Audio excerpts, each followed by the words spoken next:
Sejam muito bem-vindos ao Conversa com Você Podcast. Estamos aqui hoje inaugurando mais um canal de comunicação que vai fazer parte da nossa rede de comunicação IN Notícia, Blog do Oeste, Conversa com Você Podcast e Botirama FM, que é a sua melhor sintonia no oeste da Bahia.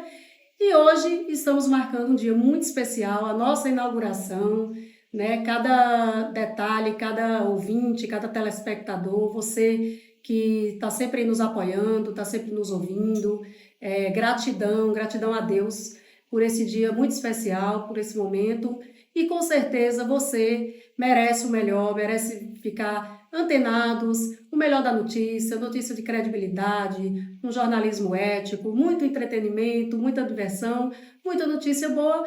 E hoje nós estamos recebendo aqui em nossos estúdios Dr. Carlos Moreira, ele que é delegado-chefe da Polícia Federal aqui da cidade de Barreira, no oeste da Bahia.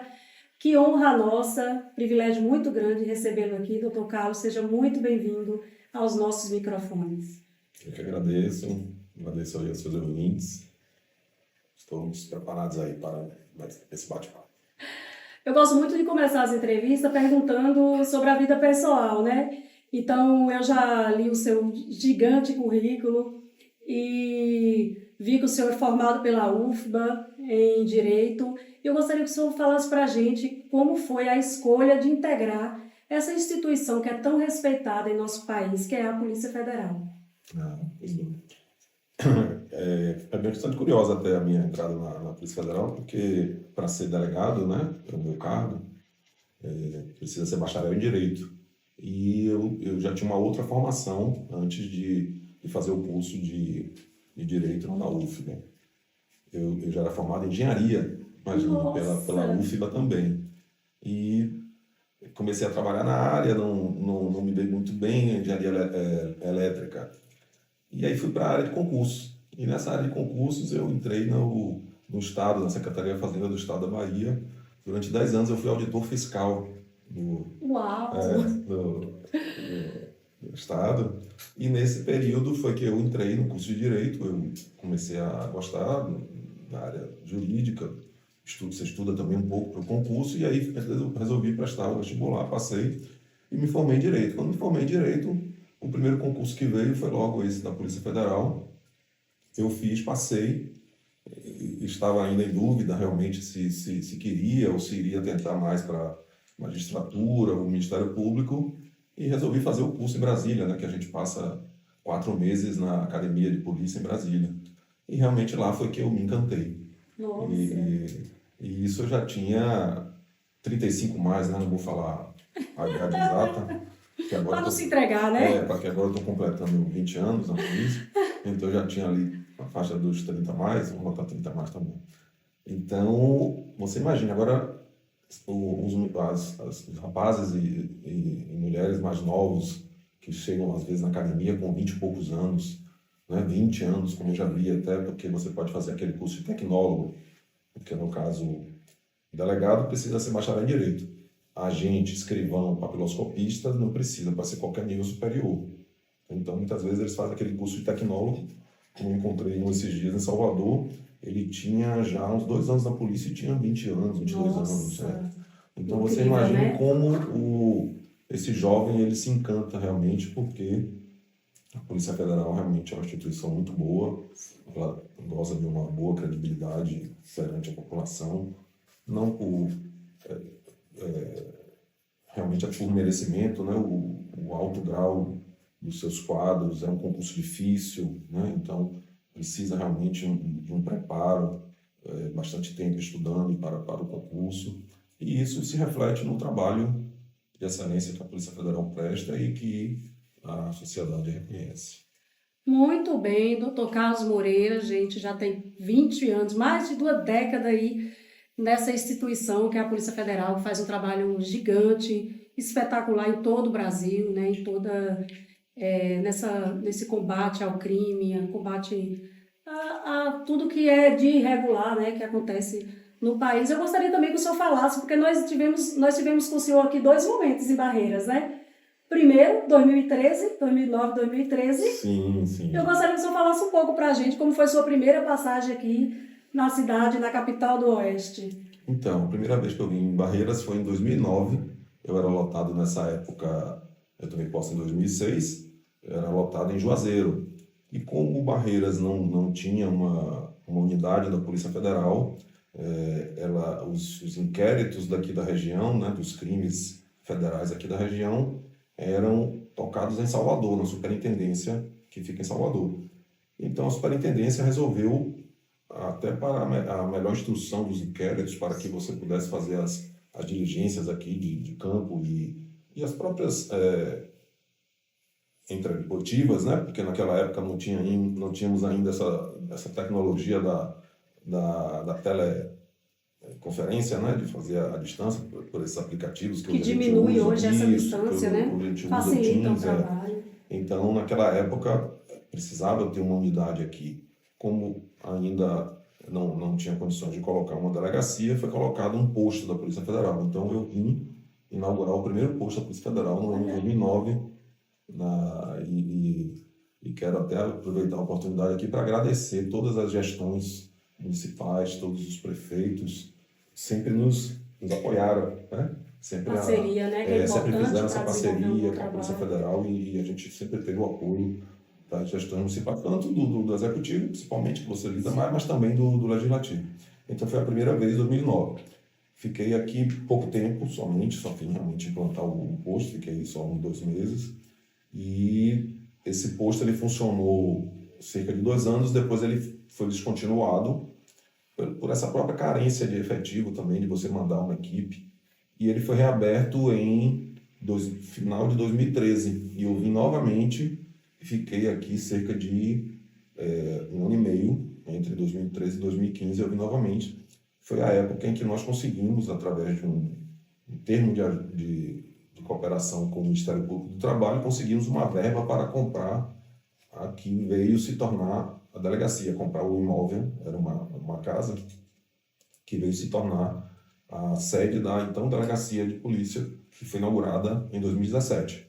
Hoje esse imóvel está fechado, ele vai ser demolido e construída a sede da nova delegacia. Hoje nós estamos num prédio alugado aqui também na Morada Nobre, fez 2 anos agora, e a boa notícia é que ontem o superintendente me ligou dizendo que conseguiu, lá em Brasília, né, através internamente mesmo da Polícia Federal, o diretor-geral determinou que vai sair a obra a licitação para dar início à obra de construção da nova sede da delegacia. Poxa, que maravilha! Aqui no Conversa com C, notícia de primeira mão, né? Que o Dr. Carlos está trazendo para a gente. Isso é muito bom, esse investimento, essa parceria, né? Faz facilitar o trabalho. Eu gostaria de perguntar uma coisa, senhor.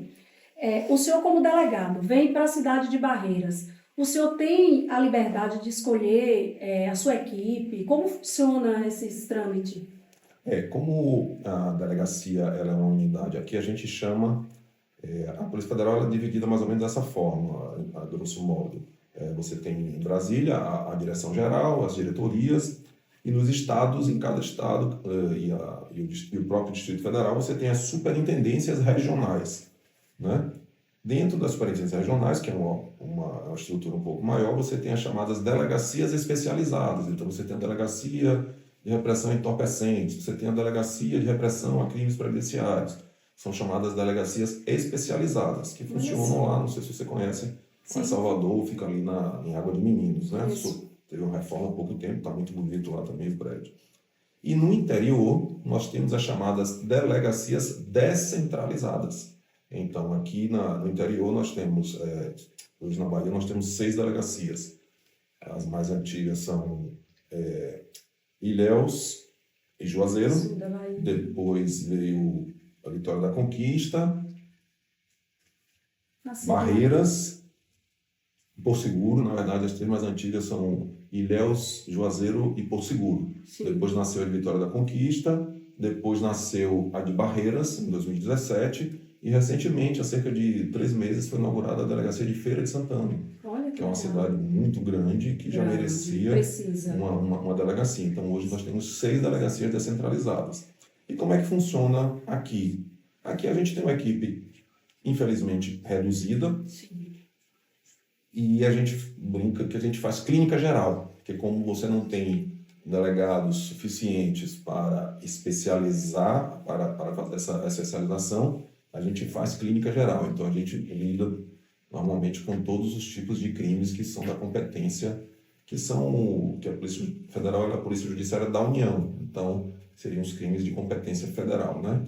Mas a gente, mesmo assim, a gente tenta dividir um pouquinho entre os delegados. Eu sou o chefe, eu tenho uma quantidade reduzida de inquéritos, mas nós temos mais 3 delegados e precisamos até que venham mais, porque esses 3 só não estão dando conta, não.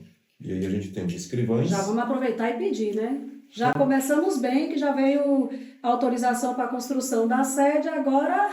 Na verdade, aí estão respondendo objetivamente a sua pergunta, eu não tenho essa prerrogativa de trazer o efetivo. Sim. Mas a boa notícia também que nossos ouvintes aí que gostam da Polícia Federal e que acompanham aí os concurseiros, digamos assim, já está tendo, né? Pois já nós houve vamos falar concurso. disso, tá aqui, eu digo, anotei tudo que eu não quero esquecer nada. Na verdade, esse concurso já houve e estamos agora para iniciar a segunda turma da Academia de Polícia. Então, nós vamos receber em breve já os policiais agora que estão saindo dessa turma que acabou de se formar agora. Então, isso vai dar um reforço no efetivo. Sim. A Polícia Federal é um concurso, assim, eu acho que muito desejado por muitas pessoas, né? Todo mundo que... Eu acho que é o concurso de sonho. Eu brinco sempre assim, se eu não fosse jornalista, eu acho que eu queria seguir alguma coisa na Polícia Federal, porque eu acho uma instituição muito séria, acho imponente, né? Acho um trabalho muito respeitado.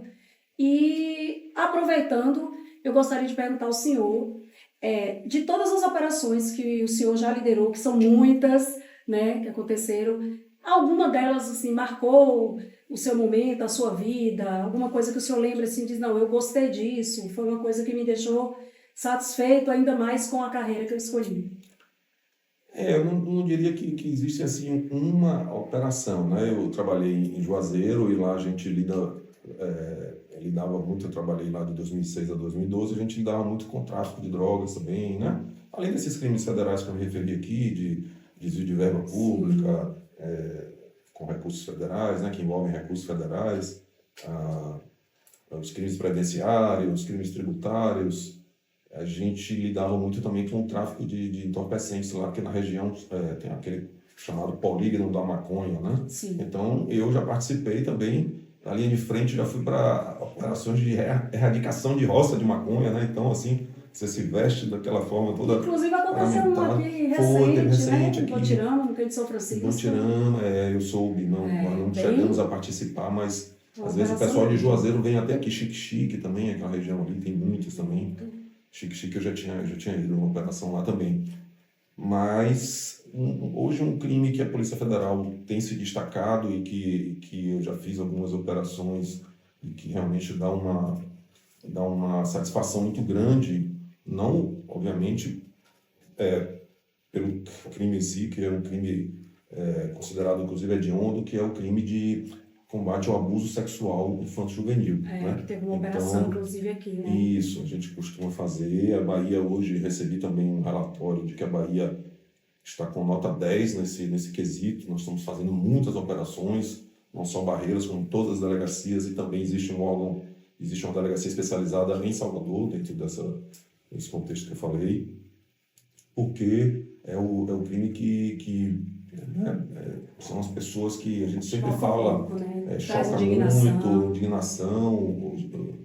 Recentemente a gente até viu aí, aconteceu, não sei qual foi o estado que aconteceu, de umas crianças que foram abusadas e ainda foram filmadas e colocado isso na internet. Então, eu sempre digo isso nas entrevistas, quando a gente faz as operações, que as pessoas elas precisam ter essa noção de que quando você recebe um vídeo, uma fotografia envolvendo uma criança, um adolescente em cenas de sexo explícito, muitas vezes a pessoa acha que não, ela está recebendo aquilo ali, muitas vezes ela guarda, mas o ideal é você apagar. Com certeza. Não armazenar e muito menos divulgar, porque existem 2 crimes no Estatuto da Criança e do Adolescente que falam justamente disso. Você armazenar ou você divulgar, encaminhar, né, É tão fotos criminoso, né? Quanto? ou vídeos envolvendo crianças e adolescentes nesse tipo de abuso, são crimes. Mas porque no momento em que a pessoa muitas vezes pensa, não, eu só estou vendo ali, mas alguém está produzindo aquilo.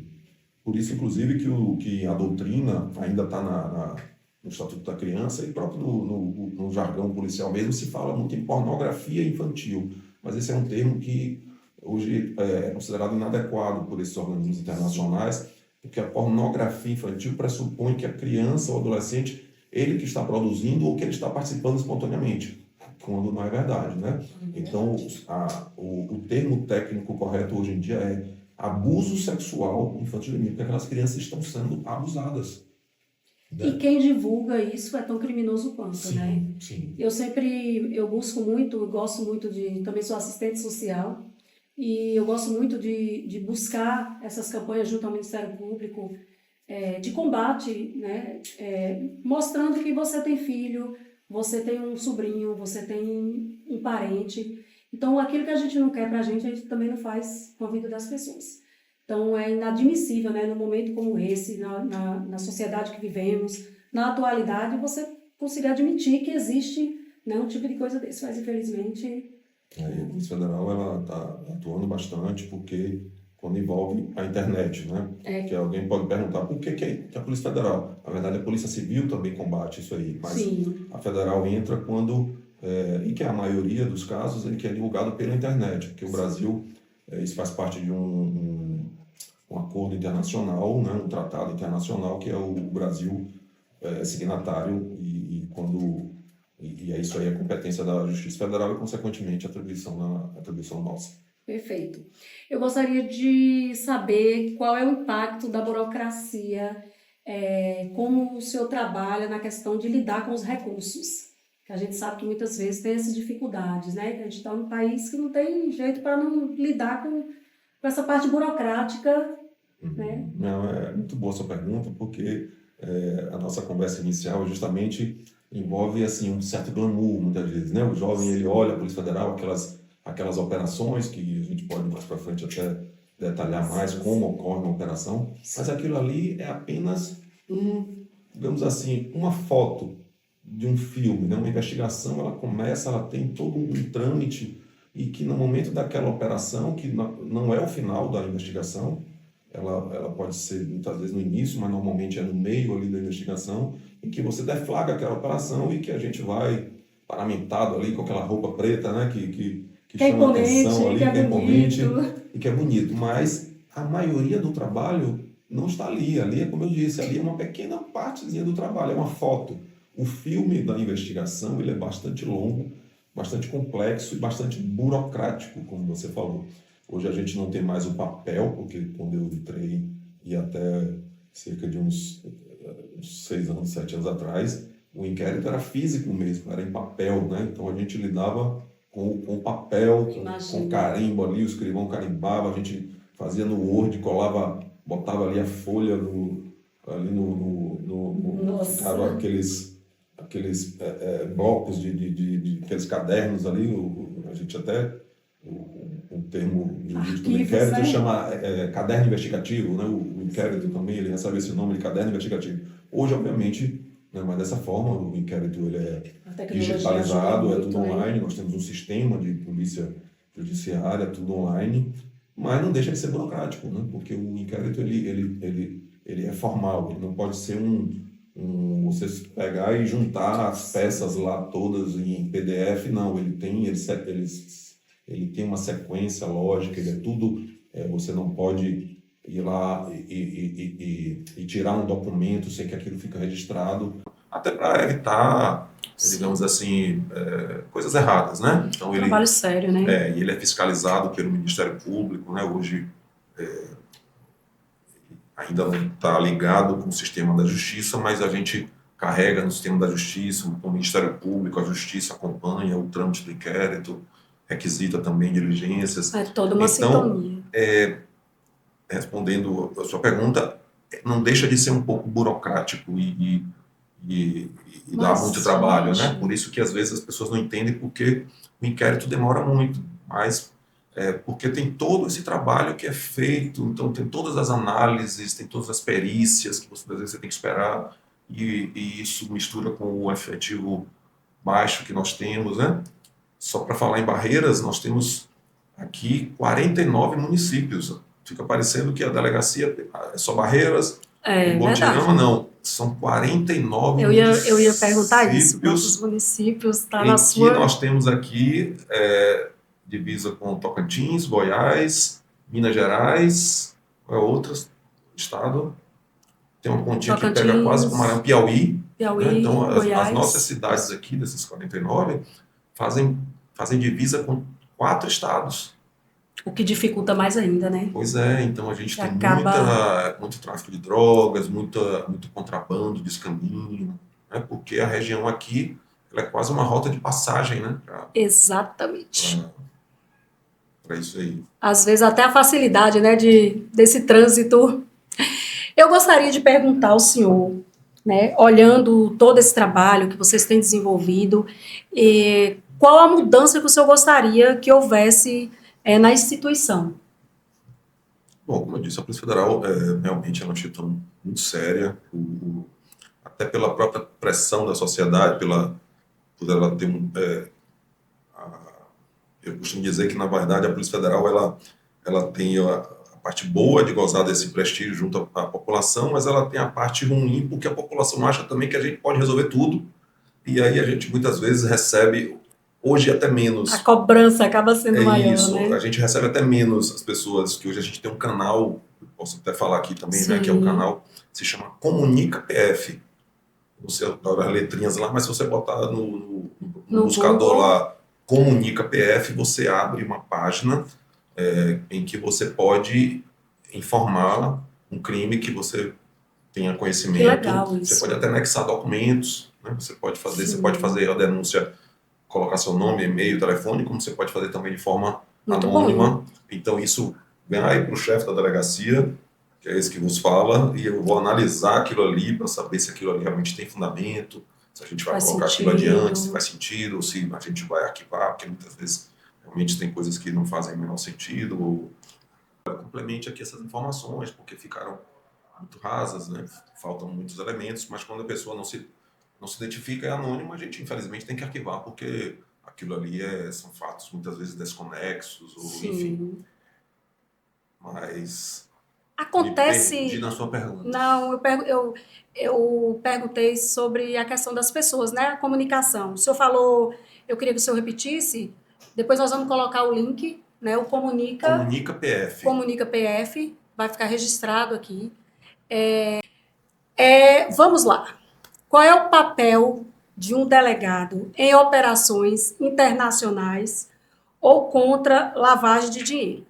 O senhor pode responder dentro, né, da sua do que lhe cabe, do que é permitido e superficial. Ou Você quer saber internacionais, isso, especificamente porque a gente faz também essas operações que envolvem lavagem de dinheiro internamente, sim, né?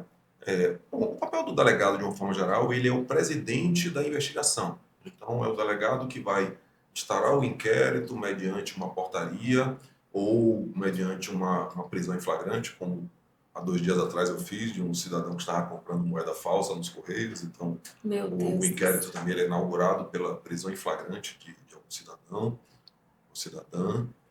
E quando envolve recursos de lavagem de dinheiro, o crime de lavagem de dinheiro, na verdade, ele não é um crime autônomo, ele é um crime que depende de um outro crime antecedente. Normalmente, ele lava, a lavagem de capitais ela é feita para esconder um outro crime que ele quer esconder, na verdade, né?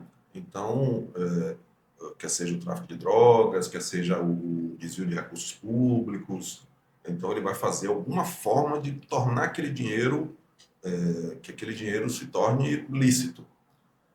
Quando envolve remessas internacionais, realmente são crimes mais que envolvem o sistema financeiro, envolve doleiros, então é um crime mais complexo que eu realmente tenho que admitir que eu não cheguei a trabalhar com esses organismos internacionais, mas existem A Polícia Federal em Brasília, ela tem uma unidade central que faz esse tipo de conexão com outros países, né? Nós temos em alguns países, nós temos adidâncias, né? Então, nós temos representações policiais que funcionam normalmente dentro da embaixada também e que fazem essa conexão com os outros países, com os outros organismos internacionais para tentar essa repatriação dos recursos quando eles são enviados para o exterior, para tentar essa repatriação. Isso envolve também o Ministério Público Federal. É bem complexo. Esses crimes financeiros que envolvem lavagem de capitais, eles são crimes bastante complexos. Pronto. Nós, para você que está ouvindo a Emotirama FM, né, toda a entrevista, nós estamos entrevistando o Dr. Carlos Moreira, ele que é delegado-chefe da Polícia Federal, sede na capital do Oeste, Barreiras. Eu gostaria que o senhor falasse para todos os ouvintes, para todos os telespectadores, o que diferencia o trabalho da Polícia Federal com relação a outras polícias. Então, a Polícia Federal ela é a polícia judiciária da União. Então, está lá no artigo 144, e é preciso também que a gente consiga dividir o trabalho da Polícia Federal, que a gente sempre fala muito de investigação, de operação policial, mas a Polícia Federal ela também é uma polícia administrativa. Então, digamos assim, são dois troncos, né, distintos. A Polícia Judiciária, que eu vou voltar a ela, que é, digamos assim, a principal atribuição, mas nós temos a Polícia Administrativa, que é a polícia que controla a parte de imigração, né? Então, quando você quer fazer um passaporte, você vai aqui no nosso posto que funciona ali no SAC. Então, a Polícia Federal é quem tem essa prerrogativa de fazer o passaporte, atendimento de estrangeiros, né? Esse controle do fluxo migratório, tanto de saída do país quanto de entrada no país dos estrangeiros. A gente faz a linha de frente quando a pessoa pede naturalização, né? Então é feito um processo de naturalização, depois é enviado para o Ministério da Justiça, mas começa na Polícia Federal e a polícia também atua na parte de segurança privada, né? Fiscalizando essas empresas de segurança, são fiscalizadas pela Polícia Federal. Nossa. Os próprios bancos, né? As instituições financeiras, legal. essa parte da segurança é fiscalizada pela Polícia Federal. Perfeito. Tem uma outra área de atuação também da Polícia Federal, que é na parte de controle de produtos químicos, porque muitos produtos químicos, alguns produtos químicos que são utilizados para misturar com a cocaína, né? Para a produção de entorpecentes. Sim. Então, esses produtos, que também são utilizados, obviamente, de forma lícita em outras atividades, né? Como, por exemplo, na parte de fertilizantes. Então, é preciso fiscalizar também essas empresas que comercializam, que distribuem esses produtos, para saber se esses produtos não estão sendo desviados para a produção de entorpecentes. Então, como eu falei, né, a parte de imigração, a parte de segurança privada, a parte de controle de produtos químicos. Deixa eu ver se eu esqueci mais alguma coisa. Basicamente é isso. Então, essa é a parte de polícia administrativa, né? É quando o que é polícia administrativa? É aquela polícia que, sim, e a parte principal, na verdade, que eu estava também me esquecendo, que é a parte do controle de armas, né? Então, nós fazemos essa parte quando o cidadão ele quer uma arma para defesa pessoal, ou ele quer um porte de arma para defesa pessoal. Por favor, ninguém peça porte, porque o porte realmente ele é muito restrito. Quando a pessoa quer uma arma para ter dentro da sua residência ou dentro do seu local de trabalho, é um processo um pouco mais simples, né? Passa, inclusive, por aqui pelo chefe da delegacia, para que a pessoa preenchendo todos os requisitos ali, né? Tem que tomar um curso, tem que ter um atestado de psicólogo e de um instrutor de tiro, de que ele está apto a usar aquela arma, né? Então, a pessoa tem que ter idoneidade, não pode ter respondido ao inquérito, ao processo, e também comprovar a efetiva necessidade daquela arma. Aí a gente defere, a pessoa pode ter essa arma na sua residência ou no seu local de trabalho, não pode portar a arma na rua, como o policial, defesa, por exemplo, né? pode, exato. Mas também algumas pessoas entendem que elas necessitam ter um porte de arma para poder transitar com este armamento. Então, elas também vão da mesma forma ali justificar, e aí vai ser analisado. É um pouco mais, digamos assim, o critério é mais rígido para se liberar esse porte de arma, e tem que ser realmente, né? Porque eu, apesar de ser policial, eu particularmente não sou muito favorável que o cidadão comum ande com porte de arma. Então, Tem que ter isso todo aí. um... E atualmente a Polícia Federal recebeu os chamados CACs, que eram E isso que eu ia fiscalizados pelo perguntar. Exército, exato, que são os colecionadores, atiradores e caçadores, né? Essas pessoas que frequentam clubes de tiros que é uma atividade desportiva, né? Que é bastante lícito, mas também exigem critérios e como justamente o Exército não estava meio que dando conta, não sei se era questão de Que sistema, abriu questão de muito, né, pessoal, também. Acabou que muita então gente requisitando. isso veio para a Polícia Federal Isso é muito e tem bom. nos dado bastante trabalho, porque somente aqui na região oeste, existe uma Muita quantidade muito solicitação? grande, existe uma quantidade muito grande de pessoas. Eu acho que isso tem a ver com a região mesmo, eu acho que uma cultura aqui da região, as pessoas gostarem desse tipo de atividade É o desportiva. sertão do Nordeste. Pode ser, pode ser. Então, mas então, com com essa parte de arma, de controle de armas, eu finalizo essa parte da polícia administrativa. E aí nós entramos na parte que as pessoas mais gostam e acompanham mais, que é essa parte das investigações criminais mesmo, que é a chamada parte da polícia judiciária, né? E aí, como você falou, qual a diferença da Polícia Federal para as outras polícias? Primeiro que a Polícia Federal é uma polícia investigativa. Então, se você for colocar qual é a polícia que se assemelha mais diretamente à Polícia Federal, é a Polícia Civil, que também é uma polícia judiciária, só que do Estado. Então, aqui nós temos a Polícia Civil da Bahia. Cada Estado tem a sua Polícia Civil. Então, e a Polícia Militar. A Polícia Militar é uma polícia ostensiva, é uma polícia de manutenção da ordem pública, da segurança pública ali, né? Aquela Sim, polícia que sim. está nas ruas ali o tempo todo. Qual é a polícia que se assemelha a essa polícia na área federal? Seria a Polícia Rodoviária Federal, que Sim. também é uma polícia ostensiva que fiscaliza as rodovias e fica ali, não só no posto, mas então a Polícia Rodoviária Federal é uma polícia ostensiva. A gente é muito confundido muitas vezes com a Polícia Verdade. Rodoviária Federal. Às vezes a gente fala, não, eu sou da Polícia Federal. Ah, sim, que fica ali, né, perto do quarto Beca. Eu digo, não é ali não, ali é a Rodoviária Federal. Nós somos aquele da roupa preta. Eles é roupa azul com caque embaixo, né? Essa roupa preta é engraçada, que às vezes eu brinco, eu digo, vocês não cuidado com a roupa preta chegando na porta de vocês, A gente não. brinca que é melhor acordar, porque quando a gente chega às 6 horas, a gente acordou 4, né? Então, É melhor acordar 4 do que ser acordado às 6, né? aí eu tô lembrando, o senhor fez eu lembrar agora de um episódio que aconteceu comigo. Quero aproveitar e mandar um abraço para Peu Coimbra, meu queridíssimo primo, minha dupla na família Coimbra, que também amigo me apresentou Dr. Carlos, que faz um trabalho excepcional aqui, delegado da Polícia Federal. Vamos criar um canal de comunicação para a gente poder divulgar e até trazer a sociedade, né, para mais para próximo. E aí eu estava me lembrando dessa roupa preta, que um certo dia eu cheguei de Brasília e acordei de manhã para levar meu filho na escola.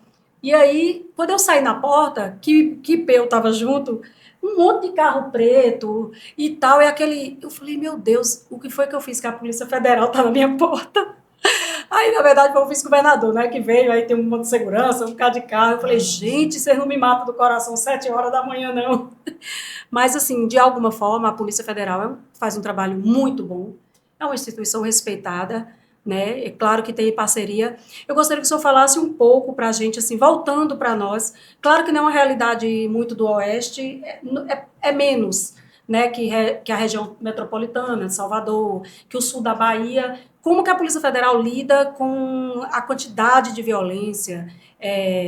Hoje, como nós temos 23 organizações criminosas no nosso estado, que isso acredito que torne o trabalho mais, né, dificultoso e acaba dando mais trabalho para vocês. E como vocês lidam com essas questões junto à Polícia Federal, a parceria, né, de todo o estado?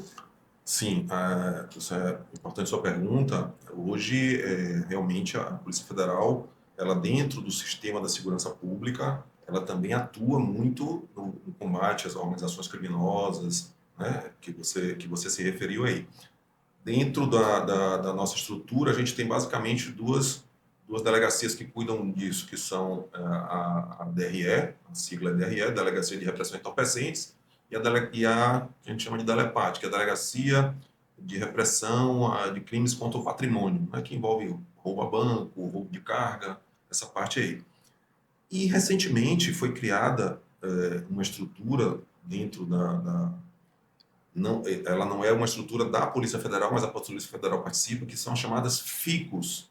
Não sei se você já ouviu falar. Aqui no Oeste a gente ainda não tem. Eu já falei que a gente precisa, em breve, ter uma FICO. A sigla é FICCO. Força Integrada de Combate ao Crime Organizado. Perfeito. Né? Então, em Salvador hoje a gente tem um em Jequié. Então, isso é uma parceria Polícia Federal com a Secretaria de Segurança dos Estados. E aí você normalmente cede um delegado, você cede agente, você tem um escrivão, aí a Polícia Civil também tem, a Polícia Militar também coloca alguns... e aí vão se fazer essas investigações... Força integrada, né?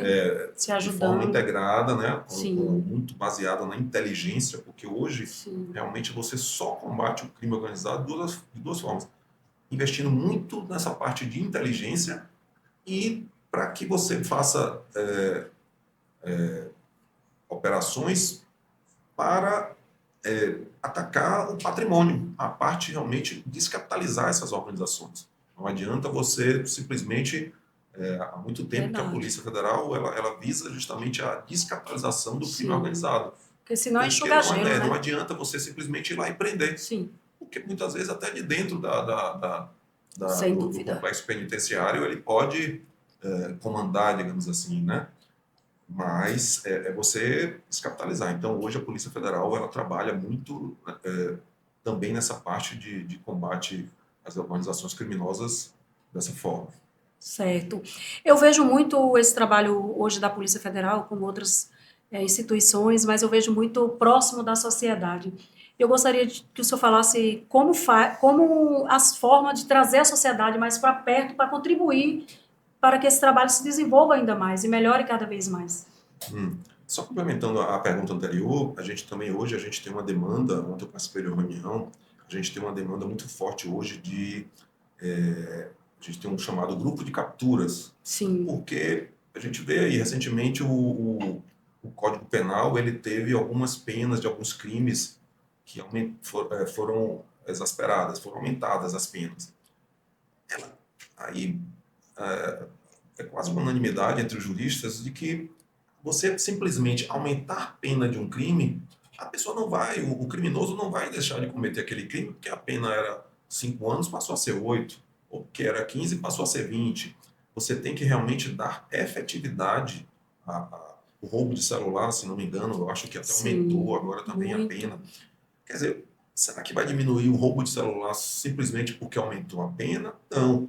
O que vai melhorar é aquele cidadão, a Polícia Civil, ela for realmente agir com inteligência, o governo do Estado investir na Polícia Civil para capacitar, para investir mais nessa parte de inteligência, para que não só ele, mas principalmente o receptador, porque se alguém rouba um celular ou furta um celular, é porque tem alguém para quem ele vai vender. Então você tem que atacar nessa receptação. É tão criminoso, né? Sim, não, inclusive é um crime tipificado no Código Penal, a receptação. Sim.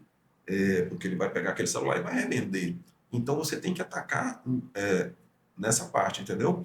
Então a gente tem sido muito demandado para...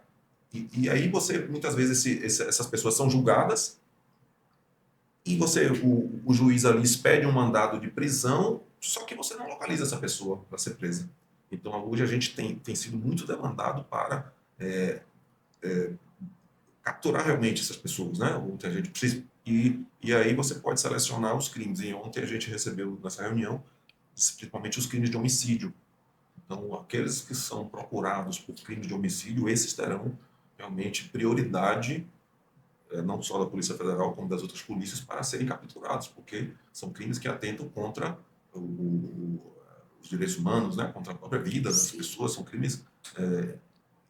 claro, o patrimônio também precisa ser pessoa que muitas vezes é roubada um celular, muitas vezes ela é até morta naquele chamado latrocínio, né? Roubo Que seguido a de pessoa morte. morre ali, é o roubo seguido de morte, né? Ele rouba e depois mata para garantir, ou muitas vezes ele mata antes até de roubar. Mas o homicídio ele precisa ser, como hoje também os crimes contra as mulheres, que já não são nossa atribuição, mas que os feminicídios e aqueles crimes da Maria da Penha também estão sendo muito... a sociedade tem clamado muito por esse tipo Tá demais, não tá? Mas outro dia eu vi uma estatística interessante, que apesar desse recrudescimento da violência que a gente vê, que a própria imprensa divulga, por incrível que pareça, as estatísticas mostram que esses crimes violentos eles estão diminuindo. É uma certa contradição até, né? Sim. Mas já existem várias estatísticas, várias pesquisas mostrando que, em termos percentuais, esses crimes estão diminuindo. E aqueles crimes de golpe na internet, golpe para fazer Pix, aqueles que a gente recebe no celular toda hora Isso aí ali, já tá. esses crimes estão aumentando assustadoramente. E, infelizmente, eles atingem aquelas pessoas mais ignorantes, Falta de falta de conhecimento, né? Às vezes conhecimento, não né? tá Aquelas bem pessoas atualizado. exatamente, as pessoas que têm talvez Mais humilde. mais humildes e É. que não, né, não tem, ou muitas vezes muito ingênuas realmente, né? É. Essas pessoas estão sendo vítimas desses golpes que estão crescendo assim, e um dos que aumentou também Assustadoramente. foi isso, a pessoa laranja que fornece a sua conta corrente para Como pode, né? pois é. Então, essas pessoas também precisam... Muitas vezes esses crimes contra a mulher, às vezes eu fico me questionando, acompanho muito, fico muito indignada, posto constantemente, porque assim, ou ele está acontecendo muito, ou está sendo mais divulgado. Às vezes as mulheres estão criando mais coragem para poder falar sobre isso, às vezes a proteção também está vindo maior, o que faz com que elas tomem, né, essa atitude e essa coragem de acabar divulgando. Eu queria que você falasse um assunto importante que também faz parte do trabalho, que são os crimes cibernéticos e os crimes de rede social. Eu queria saber como a polícia lida com isso, porque hoje é muito comum as pessoas usarem rede social até para difamar as pessoas, para caluniar. E como a gente não tem, assim, aqui, eu sei que Salvador tem uma delegacia especializada em crime cibernético. Então, eu queria que o senhor falasse um pouco para a gente como a Polícia Federal lida, né, com essas situações. Então, isso está dentro até do contexto que a gente acabou de falar, né? Esses crimes pelos meios cibernéticos e essas fraudes estão aumentando muito. A Polícia Federal ela tem uma atuação um pouco restrita com relação a esses crimes. Ela basicamente atua nesses crimes que eu falei de abuso sexual infanto-juvenil, que está previsto em tratado internacional. Então, tudo que for envolver internet, envolver abuso sexual infantil de criança e adolescente é da Polícia Federal. Crimes contra a honra, somente aqueles que atingirem pessoas que estão lá previstas no Código Penal, que são presidente da República, né? Pessoas que gozam realmente dessa prerrogativa, que estão lá. Mas, em breve, agora, nós estamos na iminência de iniciar aí o período eleitoral. Então, a Polícia Federal ela também é uma aqui no roteiro que eu também quero falar disso. Ela é uma polícia judiciária eleitoral. E aí sim, no momento em que começar o período eleitoral e esses candidatos tiverem a sua imagem atacada, meios digitais, e agora que vai ser um problema sério a inteligência artificial, que eu particularmente não sei como é que vai ser. Eu estou viajando bem complexo. No início do mês que vem, a gente vai ter um encontro em Recife que vai justamente congregar todas as delegacias do Nordeste, vão fazer por região, e vai ser passado as diretrizes de como a Polícia Federal vai atuar nessas próximas eleições, justamente nessa questão dos crimes cometidos pela internet, usando principalmente inteligência artificial. Tem muito, né? Vai ser bastante difícil. Eu já estou prevendo realmente uma situação Eu muito ia difícil. justamente perguntar, isso aqui tá no nosso roteiro, de como se existe uma estratégia, né, que a polícia vai lidar, porque daqui a pouco, quando começar mesmo, campanha, intensificar isso, os ânimos aflorados, a gente sabe que Não, isso acontece muito. E com a força da inteligência artificial, a gente tem, isso envolve uma parte técnica, né? A gente tem aí a cooperação dos parceiros, o Microsoft, o Google, né? sim, Você já tem, digamos assim, roteiros onde a gente já representa, muitas vezes você já tem um portal lá onde, mesmo sem autorização judicial, algumas coisas demandam autorização judicial, mas algumas coisas a própria autoridade policial, que no caso o delegado de polícia, ele pode, assinando um ofício lá, você é, joga nesse portal lá e ele já, digamos assim, congelam aquilo ali, já mandam aquilo ali, porque você chega através do o Instagram, né? Todas essas redes sociais, eles informam o perfil daquela pessoa que postou aquilo ali, né? Claro que aqueles que são muito experts também nessa área, eles conseguem formas de não fazer um cadastro fidedigno, né? E conseguir fugir. Então, não é fácil essa geração, mas não é como não tem fácil. crime perfeito, uma hora ele Não, vai crime ser. perfeito e a gente também envolve a perícia, né? A Polícia Federal ela tem um setor de perícias muito bom, muito forte, peritos que são especialistas nessa parte também de informática. Infelizmente são poucos, também estão aí no concurso para chegar mais peritos, porque como eu sempre digo, assim como a justiça muitas vezes é lenta, tá? A Polícia Federal muitas vezes também pela quantidade de crimes, somente quando num período desse eleitoral você vai ter uma grande quantidade e você não consegue, você não tem pessoal É suficiente, isso que preocupa, instrumentos né? suficientes para dar uma celeridade Sim. que precisa ter uma resposta mais célere. Muitas vezes a gente não tem essa forma, mas, como você disse, não tem crime perfeito, então as pessoas precisam, aqueles que estão querendo fazer esse tipo de. É bom não fazer, não, porque muitas vezes daqui a Vai ser pouco descoberto. você está recebendo a Polícia Federal às 6 horas da manhã aí Não é bom não, na viu, casa. gente?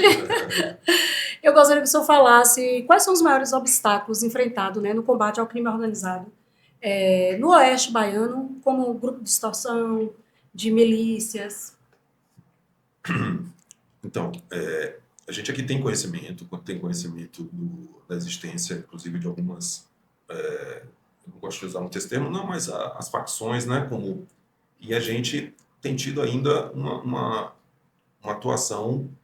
A gente tem muita informação de inteligência, mas muitas vezes a gente não consegue ainda usar essas informações de inteligência para materializar, digamos assim, um inquérito policial, uma operação. A gente troca muitas informações com a Polícia Civil, com essas FICOS que eu acabei de falar, né? Então a gente mapeia, sabe que muitas vezes essas organizações elas não nasceram aqui na região, né? Você tem essas organizações, elas envolvem vários Ramificada, estados, né? elas são ramificadas, né? Vários estados, Sim. mas a gente, infelizmente, volto a tocar nessa questão do baixo efetivo, a gente não tem mãos suficientes, braços suficientes para atacar esse tipo de. Mas acredito que agora, chegando novos colegas aí, a gente vai incrementar esse combate às organizações criminosas, o tráfico de drogas. Recentemente a gente pegou aqui, né? Meia tonelada de cocaína, não sei se você Pois ficou é, sabendo. A eu gente vi, teve divulguei. entrevista na TV Oeste. E essa operação foi uma operação em conjunto com a Polícia Federal do Estado de Goiás, né? Eles já vinham monitorando, aí passaram para a gente começou a monitorar essas pessoas e prendemos, foram acho que 5 pessoas presas, 3 carros e quase meia tonelada de cocaína, né? Então a gente troca muito essas informações, tanto com a Polícia Federal de outros estados, quanto com a Polícia Civil. Então, Foi uma a grande gente, operação. muita gente recebe as informações, muita gente repassa, porque quando a gente está monitorando, mas quando a gente vê, eles já estão longe daqui. Então a gente passa para outra unidade da Polícia Federal que vai fazer a abordagem e pegar esse Eu pessoal. tenho curiosidade sobre esse trabalho e acredito que muitas pessoas tenham também. Como que funciona essas operações, por exemplo? Essas operações sistêmicas que vocês têm que acabar, que vocês investigam, né? Vai fazer contato com outras polícias.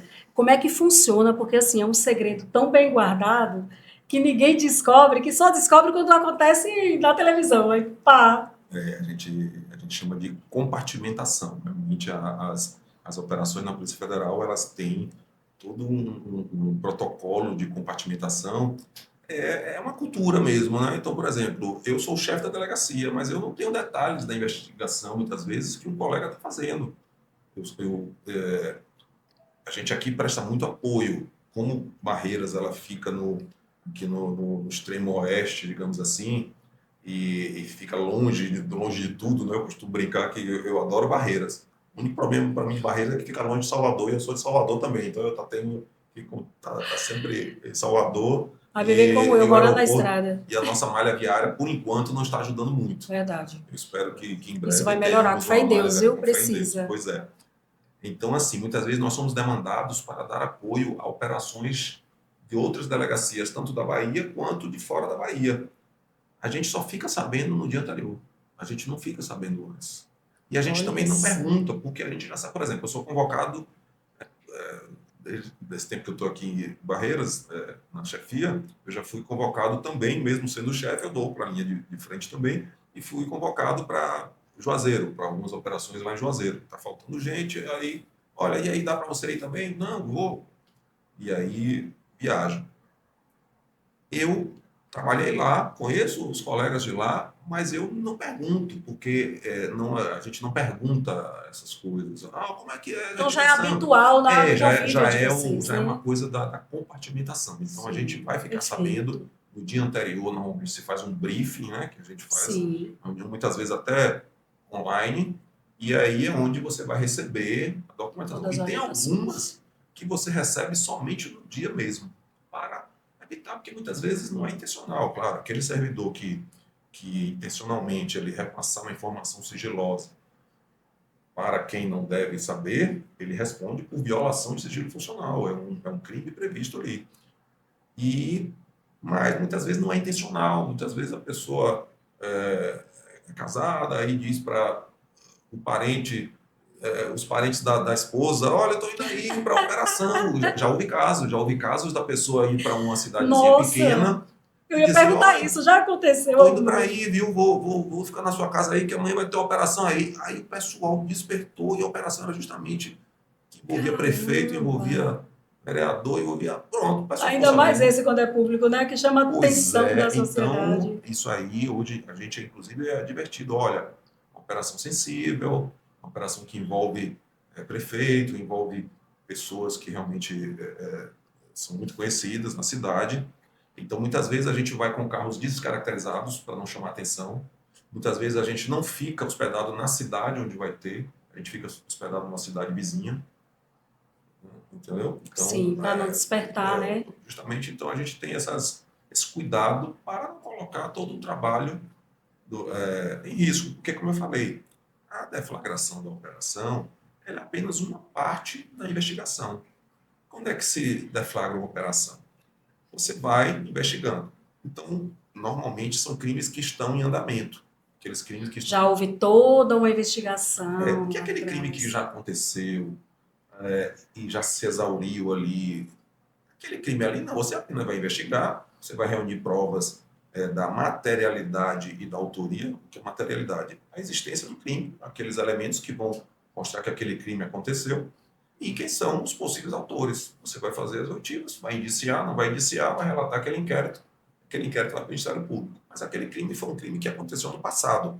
Você vai tentar trazer, digamos assim, o máximo da verdade real, que a gente chama, né, do processo penal, que nunca é a verdade completa, mas aquilo que mais se aproxima do que realmente aconteceu. Você vai tentar reunir aqueles elementos, colocar no inquérito e fazer um relatório e mandar para o Ministério Público, que é o detentor da ação penal e que ele vai dizer, não, realmente, aí denuncia aquela pessoa. Ou não, eu entendo que não ocorreu isso não, aí ele arquiva, ou ele pede novas diligências da polícia.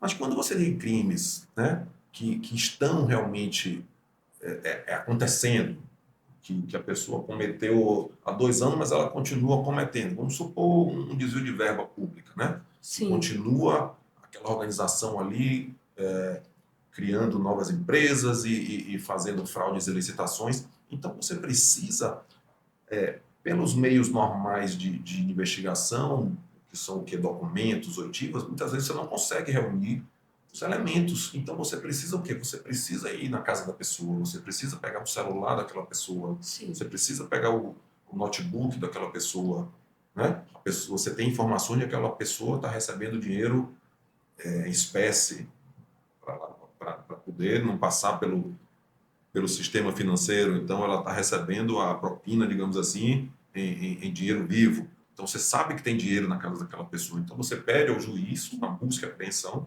às vezes uma prisão, quando o fato é muito grave e precisa, né? Tem lá os requisitos para a prisão, mas normalmente vão ficar só na busca e apreensão. Você pede ao juiz, o juiz defere, e aí a gente monta a operação e vai na casa dos alvos, né? A gente chama de alvos, e tem que ser realmente surpresa, porque se a pessoa souber antes, tanto que esse procedimento, ele é um procedimento à parte, a gente chama de medida cautelar. Ele é um procedimento que, por exemplo, se o advogado tiver conhecimento mesmo do inquérito, ele não vai ter acesso a essa medida cautelar, que é um procedimento à parte, porque se ele tiver acesso, acabou a surpresa. Então você faz, depois que você deflagra, sim, aí você junta no inquérito e dá vistas, porque o investigado ele tem direito, né, pela sistemática, pela Constituição, pelo processo penal, ele tem direito a saber tudo que tem contra ele, mas até aquele momento ali é sigiloso, até o próprio juiz lá decreta o sigilo. Então, a gente tem que realmente ter esses cuidados para que não vazem essas operações, porque senão elas perdem a eficácia. Eu brinco sempre e falo isso assim, vocês são muito bons de segredo. Tanto a polícia, o juiz, porque um exemplo, por exemplo, que é uma operação, uma mega operação que aconteceu na Polícia Federal, que foi a Overclean, Sim. que foi todo o país, né? Eu participei de algumas etapas. Então, eu até queria que o senhor falasse um pouco dela, porque foi uma junção de trabalho, Ministério Público, Receita Federal, Polícia Federal, que foi uma operação brilhante, que foi muito bem investigada, muito bem, né? Na verdade, a Overclean é uma operação que nasceu, aliás, em Salvador, né? É um colega que preside lá do setor de inteligência, e ela já teve várias fases, né? Eu participei de algumas fases, mas quando a gente participa, como eu disse, a gente participa apenas da deflagração. Então, assim, se eu lhe disser, eu não tenho detalhes, né? Nem sei se eu poderia, mas realmente eu não tenho detalhes da investigação, porque eu sei que é uma operação que investiga desvio de verbas públicas federais, né? Mas realmente não tenho detalhes sobre a operação, e que ela já teve várias fases e pode eventualmente ter novas fases, né? Não sei se o inquérito já foi concluído, se pode ter outras fases. Eu sempre digo assim, eu sempre falo assim, a Polícia Federal é uma surpresa. O que você pensa que já acabou, daqui a pouco, outra mega operação e tal. Como eu falei, quando a gente faz uma operação, por exemplo, aí eu vou lá na casa daqueles alvos, você pega o celular, pega o notebook, você vai fazer a análise daquele material. Durante a análise daquele material, você descobre que existem novos envolvidos. Então, você faz uma segunda fase da operação. Sim. Né? E é isso. Então, muitas vezes, esse inquérito ele fica realmente muito grande, muito gigante. É bem complexo. Eu gostaria que o senhor falasse um pouco dentro dessa operação, que foi uma das que ficou bem em destaque na mídia. Eu queria que o senhor falasse um pouco para a gente como acontece para fazer esse trabalho de divulgação, que é importante, porque tem a opinião pública, tem o trabalho de mostrar, né, toda uma investigação que vocês fizeram e trazer à sociedade que, de alguma forma, quem desvia dinheiro público, o maior prejudicado são as pessoas, não tem jeito. É dinheiro de saúde, é dinheiro de educação. Então, acaba sendo... Como faz para fazer esse trabalho de divulgação, já que você tem que preservar também a questão da inocência do investigado, né? Sim, a presunção de inocência, né, é um princípio que está lá na Constituição, muito boa a sua pergunta. Então, a gente sempre fica nesse... Eu não diria que é bem um dilema, mas a gente trabalha nesses dois nessas duas perspectivas. Você tem que divulgar o trabalho, porque é importante também se divulgar o trabalho, as pessoas têm curiosidade, a imprensa ela precisa saber né? A gente sempre deflagra, Sim. normalmente já faz uma nota de imprensa ali para o release, né? Que a gente divulga na imprensa, e a imprensa muitas vezes quer mais detalhes do que simplesmente aquilo que foi colocado ali no release. Então o colega normalmente que está presidindo investigação, ou quando não é ele, o delegado regional de combate ao crime organizado, vai dar entrevista, então ele vai passar mais algumas informações, as possíveis, aquelas que não forem nem atrapalhar a investigação e nem invadir muito a privacidade dos investigados, né? Então, normalmente a gente tem o cuidado, até por uma diretriz de Brasília, não divulgar fotos, não divulgar, claro, muitas vezes a imprensa, a gente está ali saindo, às vezes até com um preso da casa do cidadão, jeito, né? E a imprensa já sabe que a gente está ali, já vê o carro da polícia parado, já fica ali filmando, então não fomos nós que expomos ali. Sim. Mas normalmente até a gente não pode mesmo, é proibido você expor o cidadão ali que é preso, né? Você dá detalhes da casa onde você estava, a gente tira algumas fotos, faz alguns vídeos até por proteção nossa mesmo, para que depois não seja alegado nenhum abuso de autoridade, nada. Então, se eu for lá na casa do cidadão e tiver uma parede falsa cheia de dinheiro, eu vou filmar, vou tirar foto daquela parede, eu vou furar aquela parede, eu vou tirar foto do dinheiro, isso aí não tem problema nenhum. Você está divulgando o objeto ilícito que você achou da operação. Mas alguns detalhes, né, principalmente que ferem a intimidade da pessoa, realmente aí você não pode divulgar e normalmente, às vezes, pode divulgar os nomes dos principais investigados, isso aí termina sendo divulgado, mas sempre de uma forma a preservar, como você falou aí, o princípio da presunção de inocência. A polícia, eu sempre costumo dizer, a polícia ela não condena ninguém, ela apenas investiga, ela não investiga sequer pessoas, ela investiga fatos. Né? Então, eu sempre digo ao cidadão que está na minha frente, muitas vezes que eu disse, eu estou aqui como delegado de polícia, como o investigador, ou quando eu estou prendendo ali, eu não tenho nada absolutamente contra você, você tem o seu direito, inclusive, de permanecer em silêncio nas perguntas que eu vou fazer. Agora, você vai ter todos os seus direitos respeitados. Agora, se quiser colaborar e falar a verdade, isso pode ser levado em conta a seu favor na justiça. Mas em nenhum momento você vai ali, a pessoa não quero falar, pronto, encerra ali o termo e a pessoa, né? Então a pessoa tem os seus os direitos, né, constitucionais que lhe assistem. Então, eu vou vou fazer uma pergunta bem pessoal, assim. Pois não. Como é o seu perfil, né? O senhor é o perfil daquele delegado que pressiona, ou o senhor é mais um perfil leve, que... Porque geralmente o delegado da Polícia Federal já dá medo na gente até de falar. Olha, pela minha experiência, e as pessoas até elas se surpreendem quando elas chegam na delegacia da Polícia Federal. Não sei se a gente, graças a Deus, a gente tem uma estrutura boa na polícia, né? Imponente, eu não diria, né, que é É luxuosa, mas a gente tem bons equipamentos, a gente tem boas instalações. A pessoa muitas vezes surpreende, poxa, doutor, eu não pensei que fosse assim uma delegacia, né? E, como eu disse, a Polícia Federal, a gente tem os quadros da Polícia Federal, os delegados, os agentes, são pessoas que estudaram, pessoas que muitas vezes têm mestrado, têm até doutorado. Então, assim, são pessoas que tratam o cidadão, né? A gente brinca, não, a gente fala que a Polícia Federal é uma polícia cidadã realmente, porque ela tem muito conhecimento, né? A gente tem um conhecimento técnico, então você não precisa usar de artifícios. Não, claro, você tem as técnicas policiais, muitas vezes eu faço uma pergunta para o cidadão, aí depois eu faço a mesma pergunta de outra forma para ver se ele entra em contradição ali, para ver se ele me diz o que é que eu preciso saber. Então a gente usa técnicas de interrogatório. Acho que a pessoa consegue então relaxar um pouco na sua frente, né?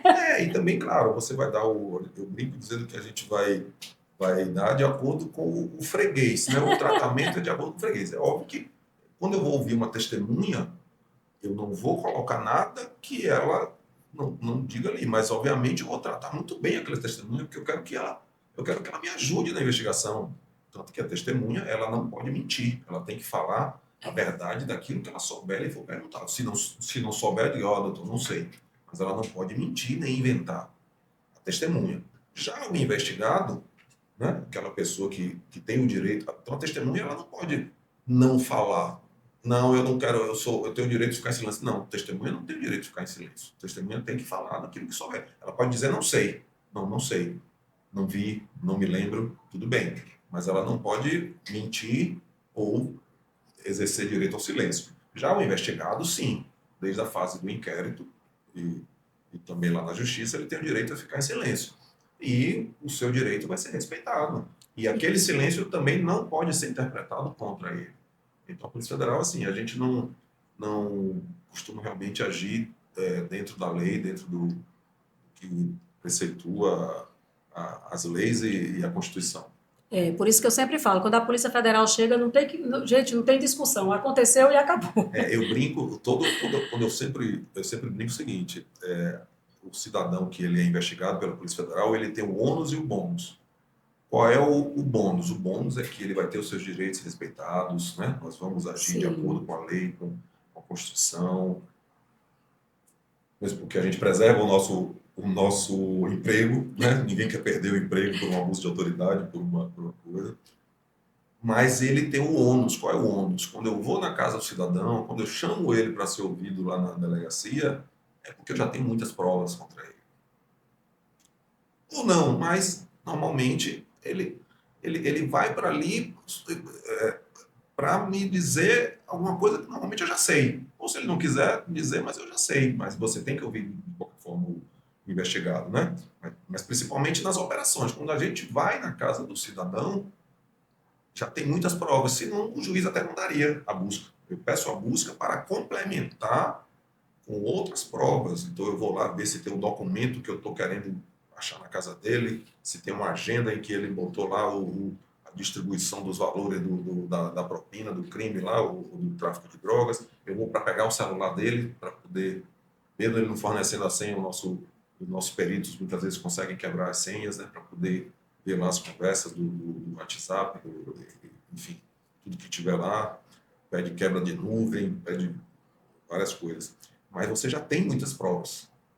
Você não está dependendo somente daquelas provas, percebe? Sim. Tá? As outras provas que você vai encontrar na busca, você Ali vai... é só um complemento, né? É um complemento, exatamente. Então, esse é o ônus, digamos assim, de ser investigado pela Polícia Federal. Porque no momento que a Polícia Federal vai na casa do cidadão, a gente já tem muitas provas contra aquela pessoa. E, provavelmente ela será indiciada, provavelmente ela responderá no processo penal. Existe, nessas operações, existe diferença em prender, por exemplo, um criminoso, que de qualquer forma é criminoso igual, mas um criminoso político.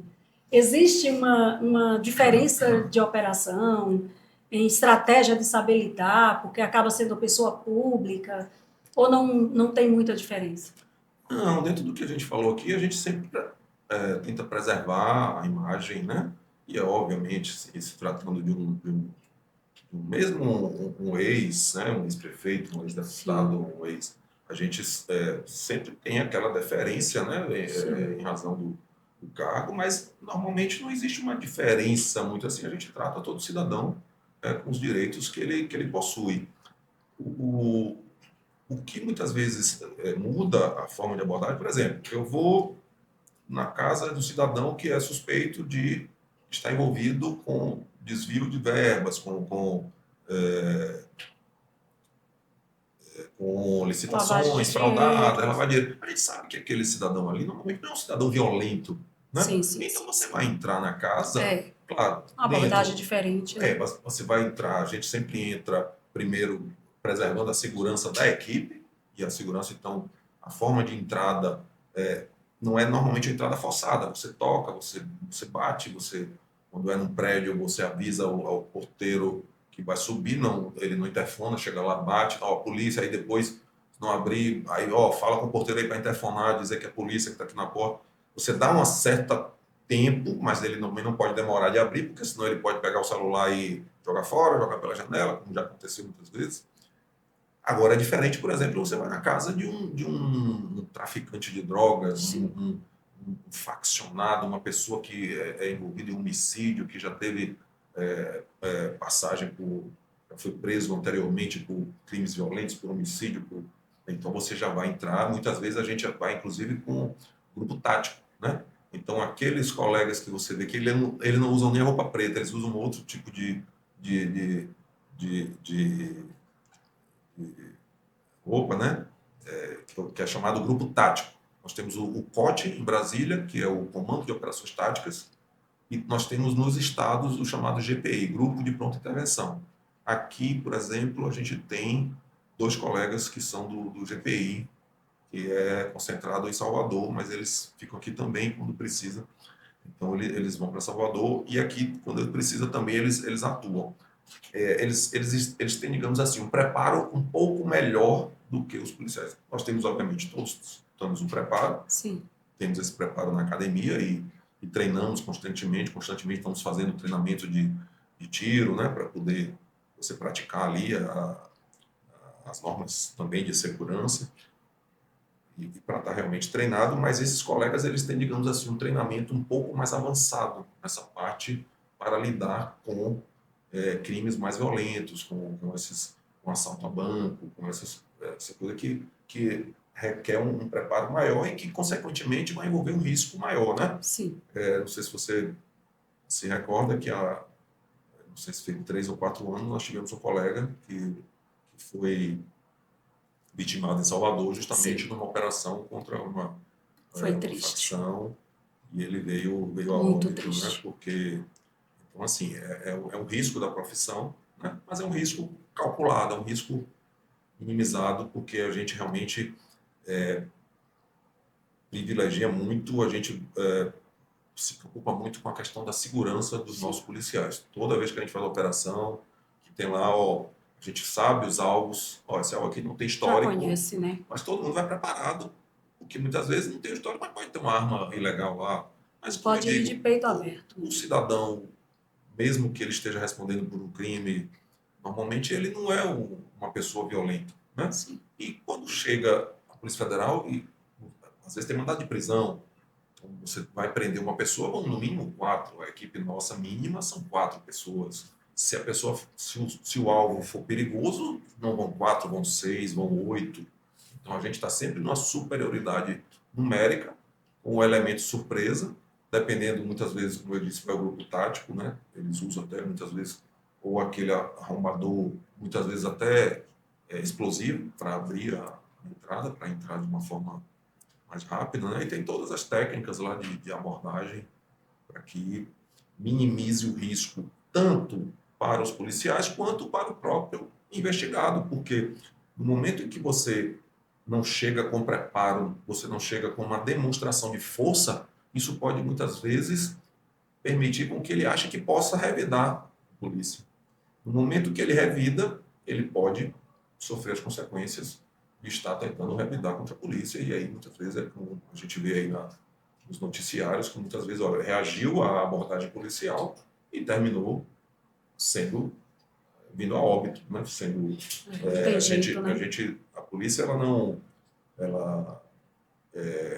por doutrina a gente não reage para matar ninguém, é para neutralizar aquela ameaça, né? Sim. Então a gente aprende a neutralizar a ameaça quando extremamente necessário, só Sim. realmente quando necessário. Interessante, né? Sim. Então, nós temos toda essa preocupação, porque infelizmente as estatísticas mostram que o índice de suicídio entre policiais é muito grande. A Polícia Federal aqui na Bahia... Isso é um assunto que o senhor tocou interessante. Eu ia perguntar como é que a Polícia Federal lida com essas questões, né? Já que hoje nós vivemos numa sociedade assim, muito ociosa, é muita gente com depressão, é muita gente, né, com nível de estresse muito alto e, consequentemente, a profissão de vocês tem uma pressão muito grande, né? A Polícia Federal é uma instituição que é exemplo no país, é vista como uma instituição de referência. Então, isso, ao tempo que vocês desenvolvem um bom trabalho, também vem uma pressão, né? Então, como a polícia lida com esses aspectos psicológicos A das gente tem um pessoas? programa chamado Rosa dos Ventos, então tem sempre reuniões, os chefes são chamados, às vezes vêm os representantes aqui e fazem reuniões com o efetivo, até para... E a gente sempre fica atento, né, para ver se tem algum colega mais que mereça uma atenção especial. É muito difícil, muitas vezes, você chegar numa abordagem para um colega que está passando por um processo ou de depressão ou um processo delicado na vida pessoal. É sempre muito difícil, né? Mas a gente sempre nota, vai vendo ali, os próprios colegas às vezes nos chegam para falar. Graças a Deus, aqui em Barreiras, nesse período que eu estou aqui, não tive nenhum caso, não. Mas a Polícia Federal, ela costuma estar muito atenta a isso, porque já tivemos casos, infelizmente, aqui na Bahia, de suicídio de colegas, né? E é sempre uma coisa muito impactante, né? Não baixa realmente, como a gente fala no jargão Não deixa policial, de afetar, baixa né? o moral da tropa, né? Quando isso acontece, né? Imagine a pessoa com quem você convive ali. Sim. E o policial, o que a pessoa, eu brinco dizendo que a pessoa normal, digamos assim, daqui que ela pense, a forma que ela vai cometer, muitas vezes ela está passando por um processo de depressão, mas daqui que ela pense o que vai fazer, já passou. Já foi. O policial não, ele tem um instrumento ali ao seu lado, que é um instrumento letal, né? Infelizmente. Convive no É um dia a instrumento de dia. trabalho, né? A gente convive no dia a dia, então e as pessoas, o cidadão comum, a arma normalmente é um instrumento em que ele tem medo. Quando você, né, não sei se você tem arma, não, defesa pessoal, não. Então, mesmo aquelas pessoas que têm arma de defesa pessoal, ela tem uma arma guardada no cofre ali para o uso eventual.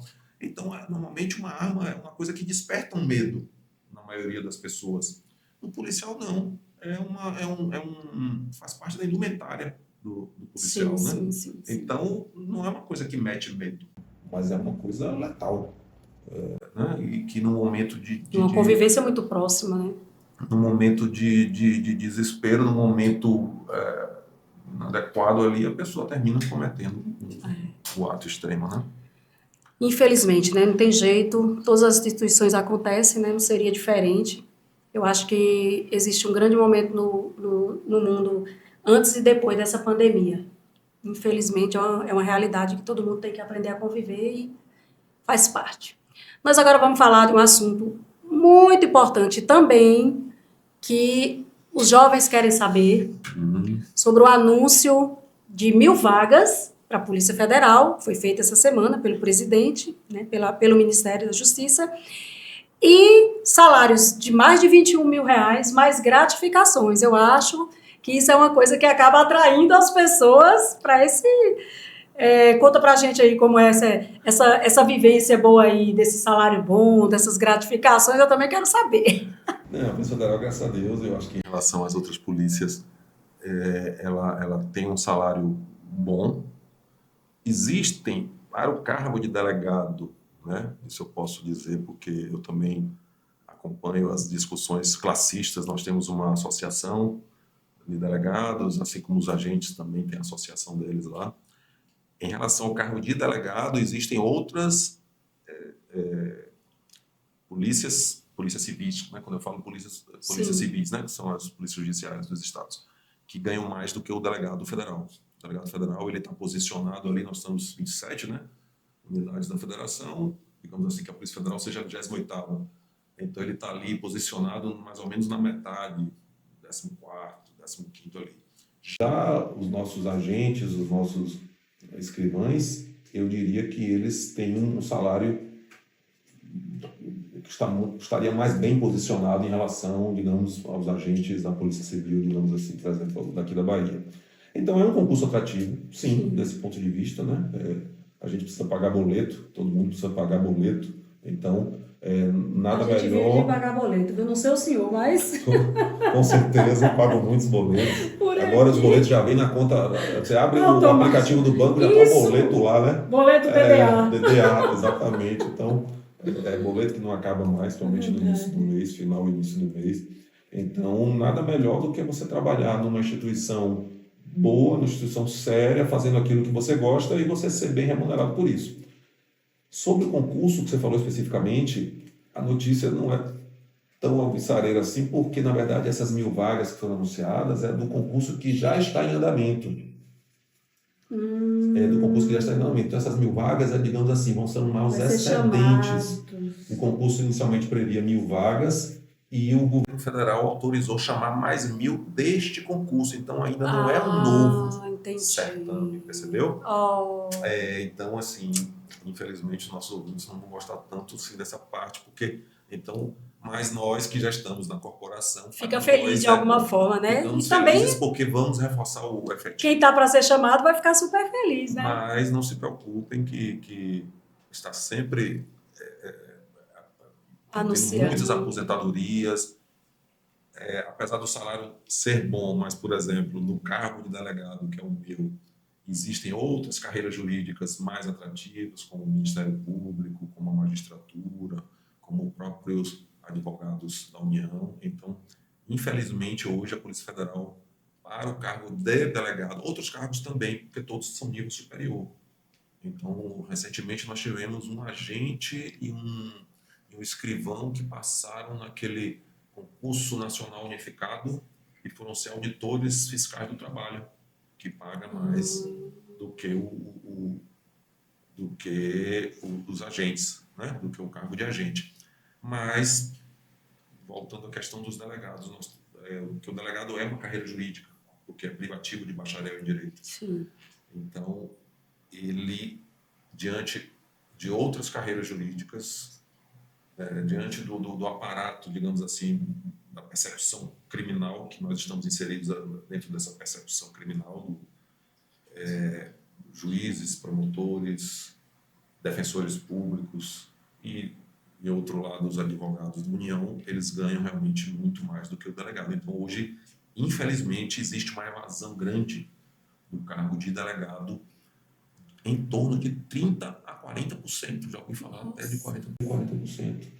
Entre os mais novos, ou seja, as últimas turmas que entraram do concurso anterior, 30% já pediu evasão, já pediu exoneração, né? Ou muitas vezes até voltou para o cargo anterior que ele tinha, porque ele, apesar do trabalho ser bom, apesar da atratividade de outras questões do cargo, né, do próprio trabalho em si, mas o salário muitas vezes ainda deixa a desejar. Tivemos aumentos recentemente, essa gratificação aí que você falou não chegou ainda, não sei se vai chegar. Tá lá né? a matéria. Mas nós temos um plano de saúde, há cerca de uns 3 anos, 4 anos, foi implantado um plano de saúde que não é gratuito, mas a gente paga um valor menor, porque até então, por que pareça, nós policiais não tínhamos um plano de saúde, então foi feito um plano de saúde de autogestão. Não é dos melhores, mas atende um plano de saúde. E basicamente é isso, mas é bom. Então eu aconselho aqueles jovens que realmente acham que têm uma vocação para o serviço policial, como eu falei aqui no meio da entrevista, tem a parte boa, tem aquela parte divertida ali, que não deixa de ser divertida, você ir para a rua, você fazer aquelas abordagens, né? Aquela parte, mas tem... Mas essa hoje, eu gosto, essa eu acho emocionante. Acho que eu gosto muito da profissão de Polícia Federal por conta desse... hoje, somente o agente, né? Vamos ficar no agente de Polícia Federal. Hoje a Polícia Federal, ela quer analistas.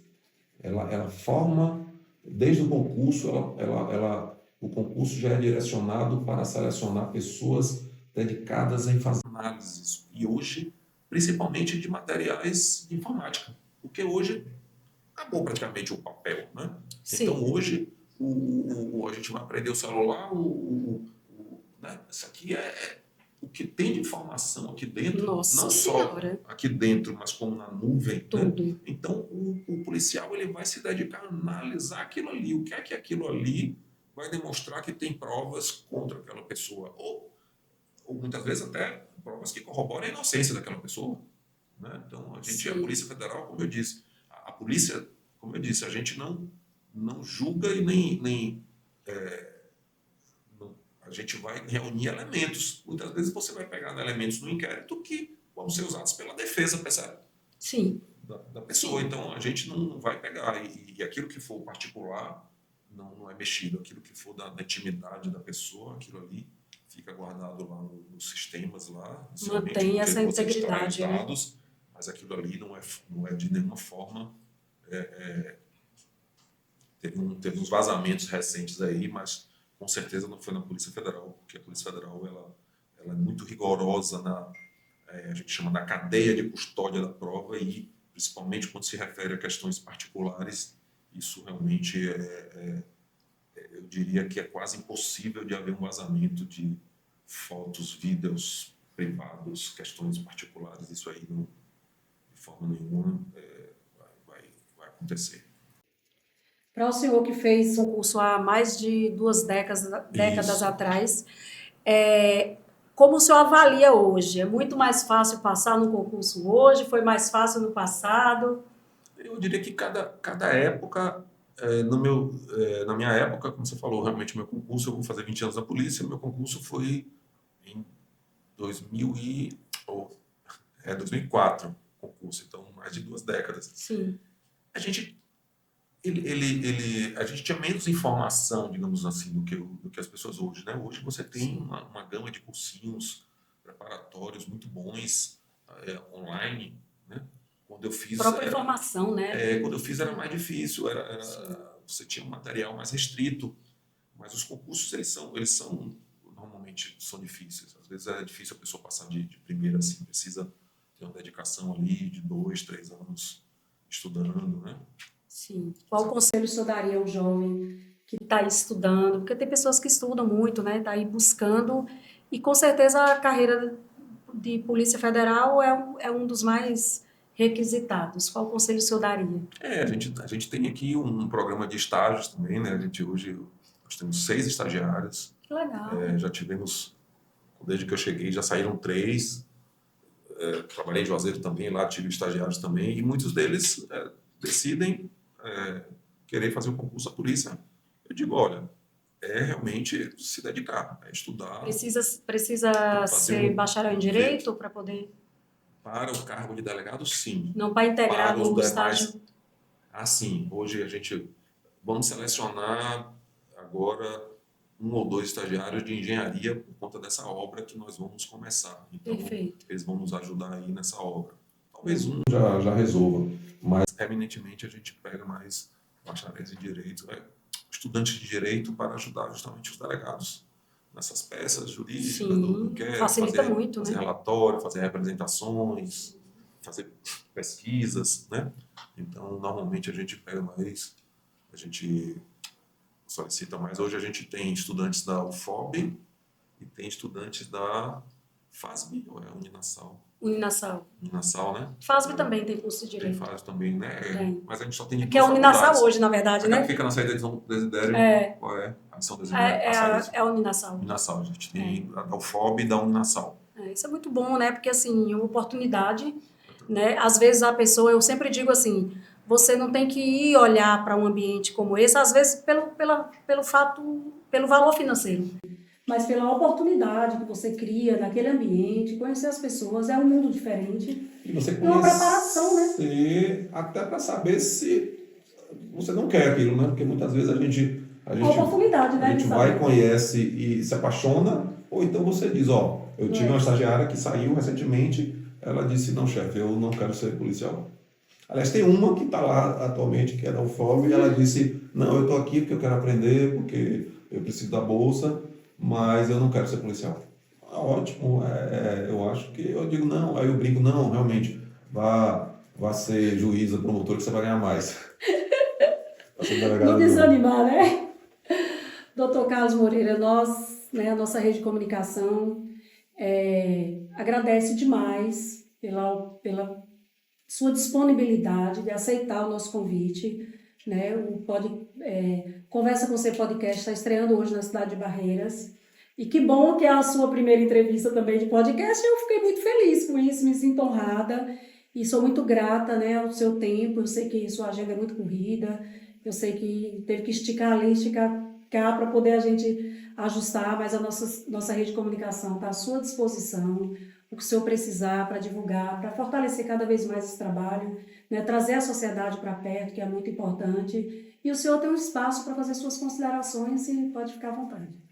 Eu agradeço você, aos seus ouvintes aí. Realmente, eu falei aqui no início, foi a minha primeira participação em podcast. É uma coisa que eu comecei a gostar. Que honra, minha. Eu ouço, tem um podcast que eu não vou fazer propaganda aqui, mas eu ouço todo dia de manhã, que traz notícias. E nas viagens, eu disse a você daqui a pouco que eu viajo muito de carro nessas estradas, e aí, ao invés da música, muitas vezes eu dou preferência a ficar ouvindo podcasts de vários assuntos que me interessam. Bom que já apaixonou. Já gostei, então eu acho que o pessoal é uma excelente iniciativa sua, essa área está crescendo muito de podcasts, eu espero que você tenha aí cada dia mais ouvintes, eu sei que você vai entrevistar várias pessoas aqui importantes da cidade, e é isso, Barreiras realmente é uma cidade que eu aprendi a gostar, né? Estou aqui, já é a minha, digamos assim, terceira vinda aqui e não pretendo mais sair daqui da região. Amém. A região cresceu muito, mas ainda eu acho que é carente de algumas coisas e que se a gente acha que tem a contribuir com a sociedade barreirense, né? Atualmente estou contribuindo na área da segurança pública, posso subir depois que eu deixar o cargo, né? Porque uma hora a gente tem que sair também. Falando da atratividade também do cargo, a gente tem ainda a aposentadoria especial, né? Então, ainda realmente me considero jovem, mas já estou próximo não era para aposentar, da aposentadoria, porque a gente realmente na polícia a gente tem o direito de se aposentar um pouco mais jovem. Se quiser pode até continuar, mas você tem o direito de se aposentar mais jovem. Então, eu pretendo colaborar. Esse mês mesmo vou receber a comenda 26 de maio, né, da Câmara. Manda para nós, tá?